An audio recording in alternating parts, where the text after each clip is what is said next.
First, just thank you for even this is a hell of a first feature, but the subject matter is something that feels so important that we haven't explored.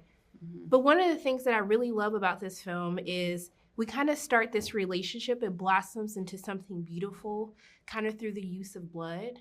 And then we see something more sinister towards the end of the relationship. And it's like this symbolism of blood throughout the course of the film. Can you speak to the importance of that? I mean, I think, what I first wanted to do with setting that up was, to show that, or to tell the audience, like, this is a man who's not threatened, by women on some level, because, there's blood on his face, but no, I think the blood, it was, at the same time of being a ridiculous moment that bonds them, and gets the audience to lean into this couple. I was looking for a shocking moment to just kind of grab the audience, from the start and bring you into this couple. So for me, the blood did that, and it also just allowed the audience to we need to fall in love with them. We need to fall in love with them in that scene. And I thought, what's the most ridiculous way a couple could get, engaged? And, I was like, oh, they're covered in blood, but yeah, because I just think it's like they're charmingly dysfunctional, and you love them because of the mess, and because it's clumsy, and so there was that element. But I would say, at the same time as the blood being fun, and it's also telling the audience, don't get too comfortable. It was a bit of foreshadowing too for the violence, to come in the end. So, and then in terms of, towards the end, that's ultimately what it's speaking to. That is the violence that comes to the film, and for me, that last scene is really about Emily reclaiming the power, that Luke takes away from her, and unfortunately, she has to use the same kind of physical force that he uses against her in the bathroom. But I mean, also too, is this conflicted feeling with Luke? I think many would try to establish Luke as a villain, but I see Luke more as kind of a product of this environment of the gender roles that we have to live and play within. And so I really wanted to speak about, because I feel like the film only works if you not sympathize with Luke, but understand that there's darker forces that play outside of both of their control.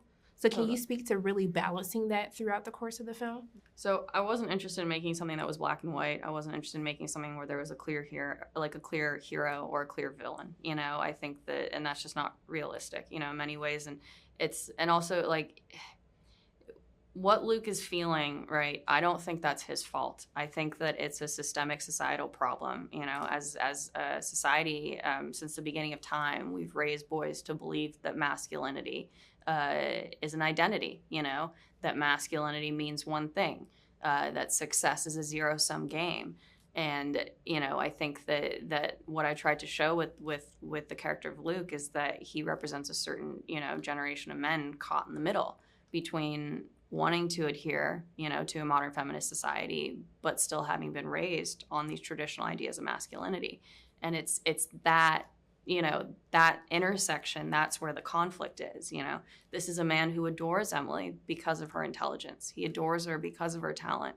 He adores her because she's a killer. But at the same time, there's this feeling that he needs to have it, and that if he doesn't have it, then he's not a man, and I think that, that's really at the root of what's going on. And it's tragic. It's tragic on some level because he can't see any other way out of his pain, and so it starts to come out, in poisonous ways. But between the boys we raise, the future boys we raise, knowing, this and a whole generation, moving away from that, there's still all these men caught in the middle, men like Luke. But I mean, also too, there's this, it's like the audacity as a woman to live life, like go through life wanting and taking what you deserve. Yeah. And there's this, it can't be Emily's, intelligence. It can't be her killer instinct of, why she receives this promotion. Yeah. But I want to know for you, because I feel like this is something that everyone, including myself, struggles with. Sure. How do you make sure that you're moving through life, living the audacity to take and reach the success that you deserve? Yeah, I mean, it's...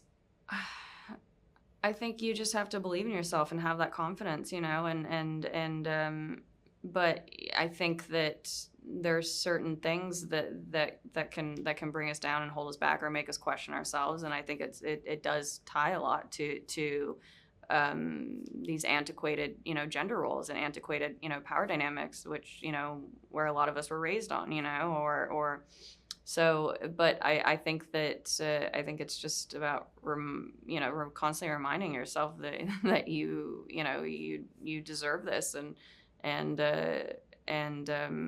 I think the more that we talk about these things, the less like taboo or scary that they'll be. And I think that if, you know, we bring these conversations out, then I think that that's the only way to kind of move forward. Look, I just want to thank you so much for making this. I'm really excited to see the conversations that come from it. But I'm just thanking you so much for taking time out of your day to speak with me. No, I'm just sending so much love and light your way. I hope you have a great day. Thank you so much. Thank you so much.